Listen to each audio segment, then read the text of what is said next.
पुस्तक फकीर बाबूर उन्मोचन hotel Marrion Bhubaneswar.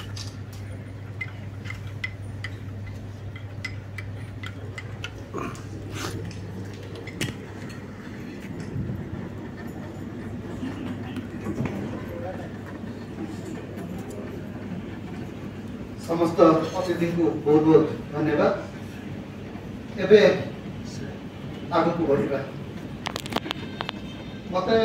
कहला जे बही संपर्क रे किछटा उपक्रमणिका रखिबा जोटा कि मु चाहू नहीं जे से उपक्रमणिका मु रखी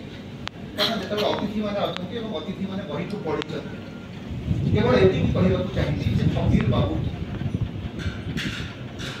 बाबू जड़े मेडिकल प्रैक्टिशनर फकीर बाबू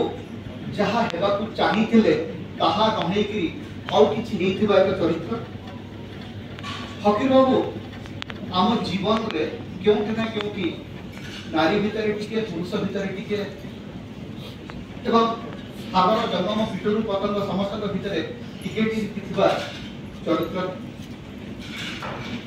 एवं फकीर बाबू को खोजिला बेले लेखिका ताको निर्माण करते ना से आपे आपे तैयारी गोटे स्वतःस्फूर्त आवेग को लेकरी गोटे स्वतःस्फूर्त भाव धारा को लेकरी फकीर बाबू बढ़ाई बहीटी आरंभ करी सहजरे सारी दे मुझे कहबी जे गोटे बहीर